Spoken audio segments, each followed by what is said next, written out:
Daily Mentoring Moments with Barbara, where one thought can change your life.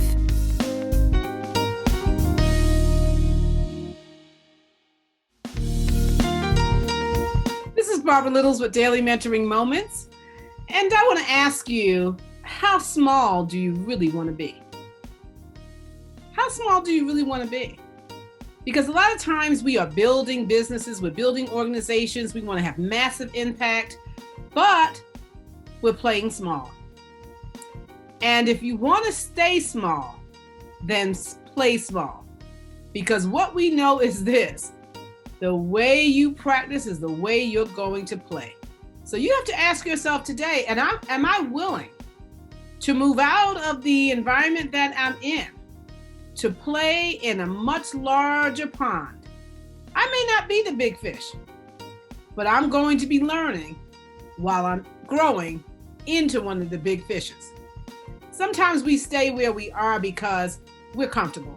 And I talked to you before about, growth happening outside your comfort zone and yada, yada, yada. Some of you are thinking, but it's absolutely true. You cannot stay small. You cannot play small.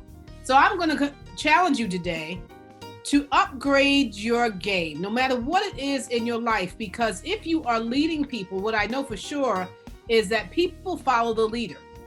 And how many people are you leading that you have given them permission? Perhaps you haven't said it, but you have given them permission to stay small. Wow. Barbara, how have I given them permission to stay small? You failed to challenge them. You failed to challenge them to be bigger. Yes, you encourage them. You encourage them. But when they push back and they say no, you fail to challenge them to play a bigger game. Would you do that with your children? Most of you? Absolutely not. You would encourage, you would push your children out because you want them to play a bigger game. And based on what they're doing, when they become the expert in the room at what they're doing, it's time for them to play a bigger game. And so I'm encouraging you to do the same thing with your leaders. Challenge them to play a bigger game. Because if they don't play a bigger game, your organization cannot play a bigger game. Because after all, your organization is made up of people, and your organization will not outperform the leaders that you have. Your leaders cannot afford to continue to play small. And you cannot afford to have leaders who play small.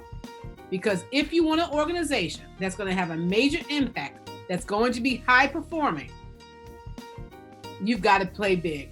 You've got to play big or go home. And I know you don't want to go home. This is Barbara Littles with Mentoring Moments. Bye-bye.